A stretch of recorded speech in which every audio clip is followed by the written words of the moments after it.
वृश्चिक राशि के दोस्तों नमस्कार। दोस्तों, इस समय आपके ज़्यादातर काम समय पर और अच्छे तरीके से पूरे होते जाएंगे, जिससे आप खुद को काफ़ी हल्का और ऊर्जावान महसूस करेंगे। इस समय किस्मत भी थोड़ा आपका साथ दे रही है। किसी नई योजना को शुरू करने का सही समय है।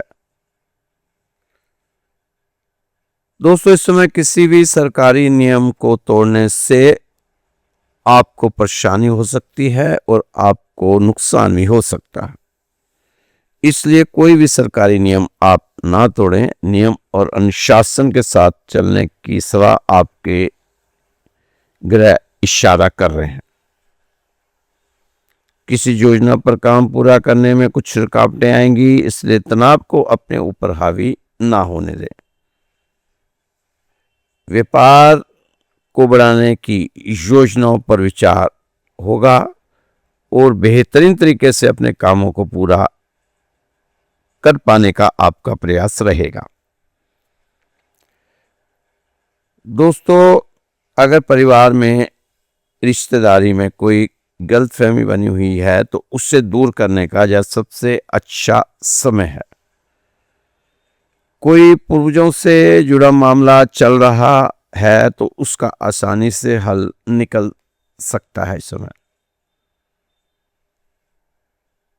ग्रहों की स्थिति बहुत अच्छी बनी हुई है।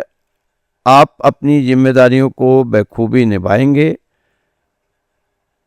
परिवार के साथ मनोरंजन में आपका समय मौज मस्ती भरा बीतेगा। इस समय आप किसी राजनीतिक संपर्क से फायदा उठा सकते हैं, इसलिए समय का सही इस्तेमाल करें। छोटी मोटी बातों या झगड़ों में पड़ना ठीक नहीं है। अपने व्यवहार में शांति लाने का प्रयास होना चाहिए। व्यापारिक काम करने के तरीके पर बहुत ध्यान देने की जरूरत है। कर्मचारियों से काम लेते समय पूरी सावधानी बरतें। जरा सी लापरवाही नुकसान दे सकती है। लापरवाही बिल्कुल नहीं दिखानी चाहिए। आपके खास लोगों की मदद से इस समय आपका कोई काम सफल होने वाला है। ससुराल वालों के साथ चल रहे मनमुटाव को दूर करने का यह अच्छा समय है। रुके हुए कामों को ठीक करने में बहुत ज्यादा मेहनत लगेगी, लेकिन आपके लंबित कार्य हैं उसको गति मिलेगी। कार्यक्षेत्र में काम का दबाव बना रहेगा, लेकिन आपने बिना किसी दबाव और तनाव के काम करना है। अपनी क्षमता से ज्यादा मेहनत ना करें, बेहतर होगा। और पर्याप्त मात्रा में आराम की जरूरत है आपको। अपने शरीर की जरूरतों का भी आपको ध्यान रखने की जरूरत है। दोस्तों, मानसिक तनाव के कारण थोड़ी थकान होगी और ऊर्जा की कमी महसूस करेंगे, इसलिए थोड़ा बहुत योगा और ध्यान में अपना समय आपको जरूर लगाना चाहिए। अपनी काबिलियत को सही दिशा में लगाने का यह सही समय है। इस समय ग्रहों की स्थिति आपके लिए बहुत अच्छी परिस्थितियां बना रही हैं, लेकिन यह भी ध्यान रखें कि समय के साथ किए गए कामों के नतीजे भी अच्छे मिलते हैं। इसलिए किसी भी काम को आपको टाल मटोल नहीं करना चाहिए। हर काम को समय पर पूरा करते हुए आपको आगे बढ़ना चाहिए। वृश्चिक राशि के दोस्तों, ये समय कुछ तनाव लेकर आया है। आपके लिए, लेकिन आपने अपने को किसी भी तनाव में आने से रोकना होगा खुद को। तनाव के कारण किसी रिश्ते में बिखराव ना हो जाए, बिगाड़ ना हो जाए, इसलिए आपने थोड़ा सा सजग रहना है। कार्य क्षेत्र में सावधानी के साथ कार्य करें और पूरे कॉन्फिडेंस के साथ कार्य करें। अपने कामों को अधिक घबराहट से ना करें, इससे आप आसान काम भी आप सही तरीके से नहीं कर पाते घबराहट के कारण। इसलिए घबराहट को पीछे धकेलें अपने कामों से। कुछ विशेष ग्रहों का आपके जीवन पर अच्छा असर रहेगा। रिलेशनशिप में इश्यूज को थोड़े बड़प्पन से हैंडल करें। आप अपने इमोशंस को बाहर आने दें, इन्हें आने से रोके नहीं। इस समय कुछ डॉक्टर्स की पढ़ाई को आगे बढ़ाने के लिए घर से दूर जा सकते हैं कुछ जा तक, और उन्हें पॉजिटिव रिजल्ट भी मिल सकते हैं। इस समय घर में अगर काफी दिनों से कोई प्रॉपर्टी का विवाद चल रहा था, तो शायद उसकी चर्चा परिवार में किसी भी सदस्य के सामने हो सकती है और उसमें आपको काफी राहत मिलेगी। दोस्तों, इस समय कोई गंभीर परेशानी दिखाई नहीं दे रही। जिन लोगों को सांस से जुड़ी दिक्कत है, उन्हें थोड़ा सा सजग रहने की जरूरत है। आप अपने कार्यक्षेत्र में अपनी ऊर्जा का सही उपयोग करें और अपने नए प्रोजेक्ट की ओर ईमानदारी के साथ बढ़ें। विपरीत लिंगी सहकर्मियों से आपको आज बातचीत में व्यवहारिक रहना होगा। इनके साथ बातचीत करते समय बहुत ही नपे तुले शब्दों का इस्तेमाल करें। बिना विचार किए सोचे समझे कुछ नहीं बोलें। पारिवारिक विषय में कोई भी फैसला लेने से पहले घर के वरिष्ठ व्यक्तियों से राय विचार जरूर कर लेना चाहिए। अगर आप कुछ समय से बाहर जाने की योजना बना रहे हैं, तो इस समय अच्छा मौका है। काम से जुड़ी परेशानियों को दूर करने के लिए कुछ सार्थक कदम उठाने चाहिए। आज आप अपने कार्यक्षेत्र में ईर्ष्या की भावना से बचने का प्रयास करें। आज ऑफिस में अपनी जूनियर्स और सीनियर्स के साथ तालमेल बिठाने की कोशिश करनी चाहिए। कोई रुका हुआ इनकम सोर्स द्वारा से शुरू करना चाहिए। कोशिश करने से मनचाहा कार्य भी पूरा होगा, लेकिन मेहनत मेहनत मेहनत बहुत ज्यादा लगेगी। दोस्तों, अपने मन को अपने शरीर से पहले हार ना मानने दें। अगर आप जिंदगी से नाखुश हो तो जरूर आप इस समय कुछ गलत कर रहे हो। वो गलत क्या है, इस पर ध्यान देकर उसे आपको सही करने की जरूरत है। धीरे धीरे चलने से डरना मत दोस्तों, बस खड़े रहने से आपको डरना चाहिए।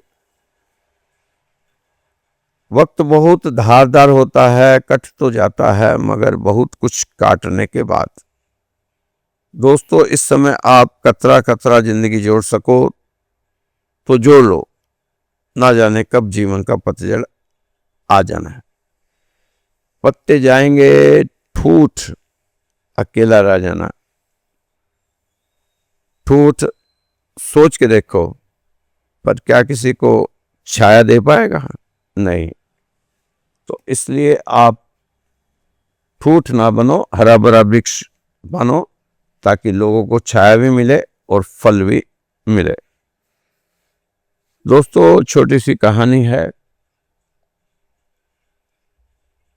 प्रसंग है, इसमें से हमें सीख भी मिल सकती है और इसको हम एंटरटेनमेंट भी समझ के सुन सकते हैं।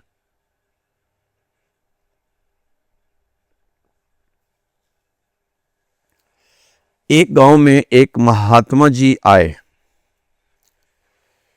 कि मैं 1 महीना तक इस गांव में रहूंगा।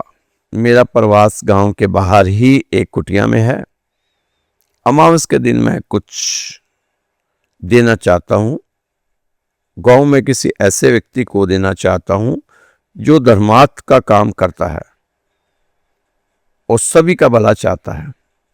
मेरे पास जो कुछ भी है, जिससे मैंने जीवन भर में इकट्ठा किया है, वह सब मैं उस व्यक्ति को दूंगा जो उसे धर्मार्थ के काम पर लगा सके।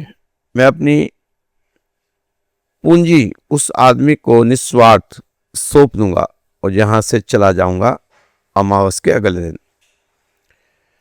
इसलिए इस अमावस पर आप सभी लोग जो जो धर्मार्थ का काम करते हैं, मेरी कुटिया में इकट्ठे होना। जो सबसे ज्यादा धर्मार्थ का व्यक्ति होगा वो उस पूंजी का हकदार होगा। आप मेरी कुटिया में आना और आपके द्वारा किए गए कार्य, अच्छे अच्छे कार्य के बारे में बताना। मुझे जिस व्यक्ति का सबसे अच्छा काम लगेगा, मैं अपनी सारी जमा पूंजी उसे ही दूंगा। अमावस के दिन बहुत से लोग उस महात्मा की कुटिया पर इकट्ठे हुए। हर आदमी ने अपने काम, अच्छे काम गिनाए। कोई कहता मैं प्याऊ लगाता हूँ, कोई कहता मैं गाय को चारा खिलाता हूँ, मैं गाय की सेवा का काम करता हूँ। किसी ने कहा मैं गरीब बच्चों की पढ़ाई के लिए काम करूँगा, अगर मुझे आर्थिक सहयोग मिले तो मैं एक स्कूल बनवाना चाहता हूँ। किसी ने कहा मैं गरीब बीमार लोगों का इलाज करता हूँ, अगर मुझे आर्थिक सहयोग मिले तो मैं हॉस्पिटल बना दूंगा। कोई कहे कि वृद्धाश्रम बनवा दूंगा। सभी ने अपने अपने दान पुण्य के काम गिनवाए। कोई कहता कि मैं गरीब लोगों की आर्थिक मदद करता हूँ, कोई कहता कि मैं गरीब लड़कियों के विवाह में मदद करता हूँ। महात्मा ने सबकी बातें सुनी, पर महात्मा जी को किसी भी बात से संतुष्टि नहीं मिली। आहिस्ता आहिस्ता लोग वहां से जाते गए। अब अंधेरा होने लगा था, तब तक सब जा चुके। तभी महात्मा जी ने देखा एक व्यक्ति कुटिया के बाहर आकर खड़ा हो गया। महात्मा जी ने कहा सब चले गए हैं, अब आप आए हो तो बताएं। उससे कहा कि मैं इसी गांव में रहता हूं। महात्मा जी ने कहा तुमने आने में इतनी देरी क्यों की? उस व्यक्ति ने कहा महाराज, आज आपकी कुटिया में पहुंचने के लिए लोगों की होड़ लगी हुई थी। दूर दूर गांव से लोग आ रहे थे। सभी दूर दूर से पैदल चले आ रहे थे, क्योंकि यातायात का कोई साधन तो है नहीं हमारे गांव में। जो कुआं है वहां कोई घड़ा वगैरह है नहीं। मैं तो यहाँ सुबह ही आ गया था। मैंने देखा राहगीरों को रास्ते में पानी की जरूरत पड़ रही थी, लेकिन कुएं में घड़ा ना होने से वह प्यास से ही आगे बढ़ रहे हैं। तो मैंने वहां रहकर लोगों के पानी पिलाने के लिए अपने आप को कुएं के पास रोक लिया। फिर जो भी राहगीर यहाँ से गुजर रहे उसे पानी पिलाया। अब जब सब वापस चले गए हैं, अब तो मैं आपके दर्शन पाने आया हूं। मैं सारा दिन राहगीरों को पानी पिलाता थक चुका था, लेकिन आपके दर्शन का अभिलाषी था, इसलिए इस समय आया। मैं आपसे माफी मांगता हूं, काफी देरी से आया, क्योंकि आपने कहा था कि अमावस के बाद मैं यहां से चला जाऊंगा, इसलिए मैंने ऐसे वक्त में आया। महात्मा जी को उस व्यक्ति से मिलकर और उसकी बातों को सुनकर बहुत प्रसन्नता हुई, और महात्मा जी ने उस व्यक्ति को अपनी सारी जमा पूंजी सौंप दी कि इसके असली हकदार तुम हो। सेवा करने वाले भाव आप में है तो कहीं भी सेवा ढूंढ ली जाती है। दोस्तों, महात्मा ने इसी व्यक्ति को क्यों चुना, जबकि बहुत सारे लोग इस व्यक्ति से भी अच्छे काम कर रहे थे, लेकिन महात्मा जी ने उनसे किसी को धन नहीं दिया, लेकिन इस व्यक्ति को ही धन क्यों दिया? आप भी अपनी सोच के हिसाब से कमेंट बॉक्स में बताना कि महात्मा जी के धन देने के लिए इसी आदमी को क्यों चुना। मेरे हिसाब से दोस्तों पहला तो उस व्यक्ति ने धन का लालच नहीं किया, उसे सेवा नजर आई कि वह सब धार्मिक लोग हैं और अगर यहाँ से प्यासे गए तो मुझे अच्छा नहीं लगेगा और मुझे फिर ऐसा सेवा का मौका कभी फिर मिले ना मिले, तो आज ही इस मौके को मैं कैच कर लेता हूँ। और साथ में इस व्यक्ति ने अपने बारे में नहीं, दूसरे व्यक्ति की जरूरत के बारे में सोचा। उसकी अच्छी भावना महात्मा जी को पसंद आई क्योंकि इसने निस्वार्थ भाव से सबका भला किया पानी पिलाकर। क्योंकि कुछ करने के लिए धन की जरूरत नहीं, तन और मन की जरूरत होती है। लोगों ने बोलकर बताया लेकिन इस व्यक्ति ने कर्म करके बताया। तो दोस्तों उसने अपने से पहले दूसरों को चुना। उस व्यक्ति की कथनी और करनी एक थी, या जो समझो वह प्रैक्टिकल आदमी था दोस्तों, क्योंकि वह धन की ओर नहीं कर्म की ओर अग्रसर था। तो दोस्तों आप भी सोचना, क्यों महात्मा ने उसे सब कुछ दिया। भगवान भी हमारे साथ ऐसा ही करते हैं। महात्मा जी दिखाई देते हैं, दिखाई देते हुए करते हैं, परमात्मा अदृश्य होकर करता है। तो आप थोड़ा सा इस तरफ विचार कर देखना कि हमें अपने कर्मों को कैसे करना है। दोस्तों इस समय आपको अपने पर काबू पाना बहुत जरूरी है। अपनी कमियों पर, अपनी गलतियों पर, अपने गुस्सों पर। जो खुद पर काबू नहीं कर सकता वो दुनिया से कभी जीत नहीं सकता। हर इंसान को लगता है कि उसकी सबसे बड़ी लड़ाई बाहर है, हालात से, लोगों से, किस्मत से। पर सच्चाई तो ये है कि सबसे बड़ी लड़ाई आपके अंदर है। हर बार जब आप गुस्से में आकर गलत फैसला लेते हो, हर बार जब आप आलस में पड़कर अपने सपनों को टाल देते हो, हर बार जब आप बहाने बनाकर आज को कल पर छोड़ देते हो, दोस्तों आप हारना मत खुद से। और जब तक आप खुद से नहीं हारते तो आपको फिर कोई हरा नहीं सकता। तो फिर इस दुनिया में कोई भी आपको हरा नहीं सकता। लेकिन आप खुद से हार गए तो फिर इस दुनिया में कोई भी आपको हरा सकता है। आपकी ताकत आपका शरीर नहीं, आपकी असली ताकत है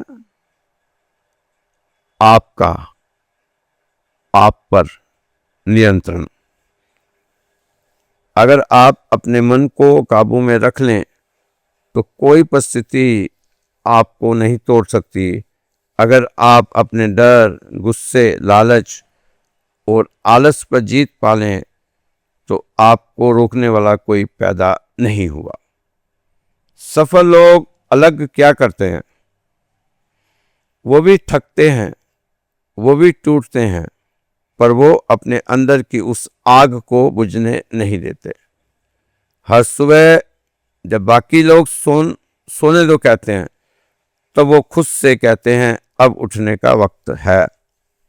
हर उस लम्हे में जब दुनिया कहती है आराम कर लो, वो अपने सपनों की तरफ एक और कदम बढ़ाते हैं। क्यों? क्योंकि उन्होंने खुद से समझौता करना बंद कर दिया। याद रखो दोस्तों, आप जिस दिन खुद को कंट्रोल करना सीख जाओगे उस दिन आपको दुनिया कंट्रोल नहीं कर पाएगी। आपके सपनों और आपकी मंजिल के बीच सिर्फ और सिर्फ एक दीवार है, आपका खुद पर कंट्रोल। अब सवाल ये नहीं है कि आप क्या बनना चाहते हैं, सवाल ये है कि आप खुद को जीतने के लिए तैयार हैं। खुद से बड़ी लड़ाई कोई नहीं। हर सुबह जब आप बिस्तर से उठने का सोचते हो, एक आवाज कहती है थोड़ा और सो जा। हर शाम जब आप अपने कमरे पर सपने पर काम करने वाले लगते हो, तो वही आवाज कहती है थका हुआ है, कल से करूंगा, कल कर लूंगा। वो आज आपके अंदर है, आपकी सबसे बड़ी रुकावट, आपकी सबसे बड़ी चुनौती, कठिन चुनौती। दुनिया से लड़ना आसान है, लेकिन जब लड़ाई खुद खुद के बहानों से हो, तो खुद की आदतों से हो, खुद के डर से हो, तो हर जीत असली होती है। कोई भी बाहरी दुश्मन आपको तब तक नहीं हरा सकता जब तक आप अंदर से हार नहीं मानते। और यही है असली लड़ाई। अगर आप हर दिन खुद को हराने लगें, अपने आलस को, अपने डर को, अपने संदेह को, तो आप फिर धीरे धीरे एक नए इंसान बनोगे। एक ऐसा इंसान जिसे कोई तोड़ नहीं सकता, कोई रोक नहीं सकता, क्योंकि उसने खुद से लड़ना सीख लिया। हर रोज एक छोटा सा निर्णय है कि आज मैं हार नहीं मानूंगा। यही छोटा निर्णय आपके जीवन की दिशा बदल देता है। वृश्चिक राशि के दोस्तों, याद रखो, आपका सबसे बड़ा दुश्मन आपके सामने नहीं खड़ा, वो आपके अंदर बैठा है। और अगर आप उसे हराने की हिम्मत रखते हो, तो दुनिया में कोई आपको रोक नहीं सकता। तो आज से ही एक वादा करो, अभी से एक वादा करो खुद से कि मैं खुद के बहानों से नहीं हारूंगा, मैं खुद के डर से नहीं झुकूंगा, मैं खुद की जीतूंगा, मैं खुद को जीतूंगा, क्योंकि यही असली जीत है, खुद को जीतना। हर इंसान आज ऊपर उठना चाहता है, पर बहुत कम लोग जानते हैं कि ऊपर उठने के लिए बहानों की चिता जलानी पड़ती है। मेरे पास टाइम नहीं है, मेरे हालात सही नहीं है, मेरे पास संसाधन नहीं है, यह सब नहीं है तुम्हारी रुकावटें। ये है आपके बनाए हुए पिंजरे। जब तक आप इन्हें सच मानते रहोगे, तब तक आपकी उड़ान सिर्फ ख्यालों तक सीमित रहेगी। सपनों को जीने के लिए कंफर्ट जोन को मारना पड़ता है, डर को आंखों में देखना पड़ता है, और हर उस आवाज को चुप कराना पड़ता है जो कहती है कि तू नहीं कर सकता। अब सोचो, आप हर दिन उठते हो एक नई उम्मीद के साथ, लेकिन कुछ भी बदलता नहीं। क्यों? क्योंकि हर दिन आप एक नया बहाना बना लेते हो, नया बहाना। पर आज नहीं, आज आप फैसला लो। अब बहाने नहीं, सिर्फ एक्शन। अब कोई अगर नहीं, अब कोई मगर नहीं, अब कोई कल से नहीं, अब कोई लेकिन नहीं, बस एक आवाज, मैं करूंगा, अभी करूंगा, आज से करूंगा, अभी यहीं से। आपका सपना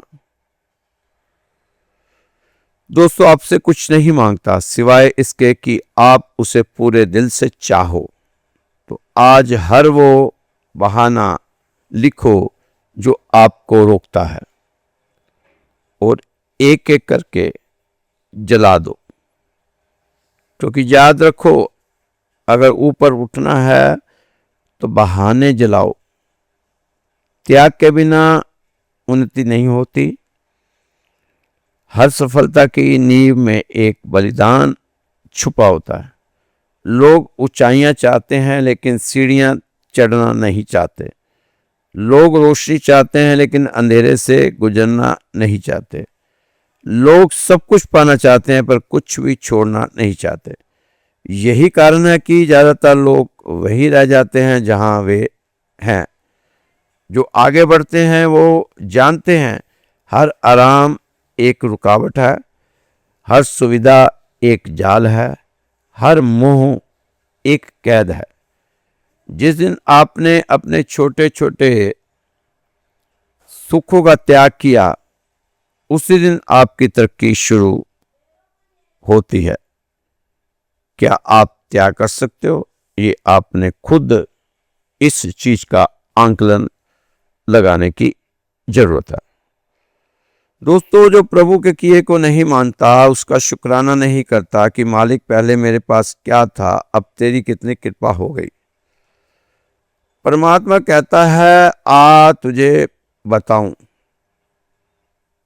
कि कितनी कीमती दे ये शरीर देकर, कितने कीमती श्वास दिए, खाने को भोजन, पहनने को कपड़े, आंख, नाक, कान, सब कुछ दिए तेरे को, लेकिन फिर भी तू अगर इसकी कीमत नहीं जान पाएगा तो फिर कैसे आगे बढ़ पाएगा। एक छोटा सा प्रसंग है। एक बार एक सेठ बहुत अमीर था, वह हर जगह दान पुण्य करता था। उसने मंदिर में मूर्ति स्थापना भी करवा दी और लंगर लगाए, कई बार लंगर लगाए। एक दिन वह उसी मूर्ति के आगे खड़े होकर कह रहा था भगवान से कि मैंने तेरे लिए कितना कुछ किया भगवान, ये मूर्ति भी मेरी ही द्वारा लगवाई हुई है, इस मंदिर में मैं कितना प्रसाद लाता हूँ, दान पुण्य करता हूँ, पर भगवान तू मेरी बात ही नहीं मानता।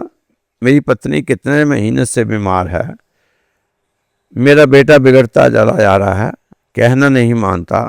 भगवान मुस्कुरा रहे हैं कि जो मैंने इसे इतना कुछ दिया है उसका तो धन्यवाद नहीं करता, पर एक दो चीजों में थोड़ी सी कमी है तो उसकी शिकायत रोज करता है। सेठ के साथ ही एक अंधा व्यक्ति खड़ा हुआ था। उसकी आंखें नहीं थी, भगवान को देख नहीं रहा था, लेकिन वह सेठ की सारी बातें सुन रहा था। हाथ जोड़कर भगवान के आगे खड़ा होकर वो कहने लगा, प्रभु मुझे लगता है कि आपकी कृपा मुझ पर सबसे ज्यादा है। भिखारी है, खाने को भोजन नहीं, देखने को आंखें नहीं, पर धन्यवाद करता है कि तेरा मुझ पर बहुत बड़ा एहसान है, कृपा है, जो मैं अपने पैरों पर चलकर तेरे द्वार तक आया हूं। वो सेठ उसे कहता है कि तेरे पास क्या है जो तू मंदिर में खड़ा होकर झूठ बोल रहा है? खाने को रोटी नहीं, पहनने को कपड़े नहीं, देखने को आंखें नहीं, अंधा भक्त बना हुआ है, कृपा कृपा कर रहा है, मंगता भिखारी, फटे कपड़े तेरे तन पर, कौन सी कृपा है? उसने कहा कि जो सुख और संतुष्टि मेरे मन में है वो सेठ जी आपके पास नहीं। मुझे भगवान ने मन का सुख दिया है, जो मुझे सुबह अमृत वेले उठाकर अपना सिमरन करवाता है। और सेव में सेठ ने कहा कि तेरी कौन सी आंखें हैं जो भगवान को तू देख पाएगा? उसने कहा मेरी आंखें तो नहीं देख पाएंगी, पर भगवान तो मुझे देखता है। आज भगवान मुझे ही देख लेगा, मुझे ही देख रहा। तो दोस्तों, इसलिए भगवान के जो उसने हमारे लिए किया हुआ उसका आभार आप प्रकट करते रहें। भगवान से शिकायतें नहीं करनी, भगवान से तो ऐसा रिश्ता बनाना है अर्जुन की तरह, ताकि हर पल वो आपके साथ रहे। दोस्तों, ये राशिफल श्री राधेश्याम मंदिर दिल्ली में स्थित है। यह मंदिर 17 साल पुराना मंदिर है और इस मंदिर में काफी लोग अपनी अरदास लगवाते हैं और राशि वाले लगवा रहे हैं। काफी महीनों से लग रही चल रही है उनकी अरदास और उनको काफी फायदा हुआ। तो आप भी अगर चाहते हैं हमारे मंदिर में अरदास लगाना श्री राधेश्याम मंदिर में, तो आप अपना गोत्र, नाम और स्थान, ये 3 चीजें हमारे व्हाट्सएप पर डाल देंगे तो आपका भी नंबर फिर आ ही जाना है जल्दी।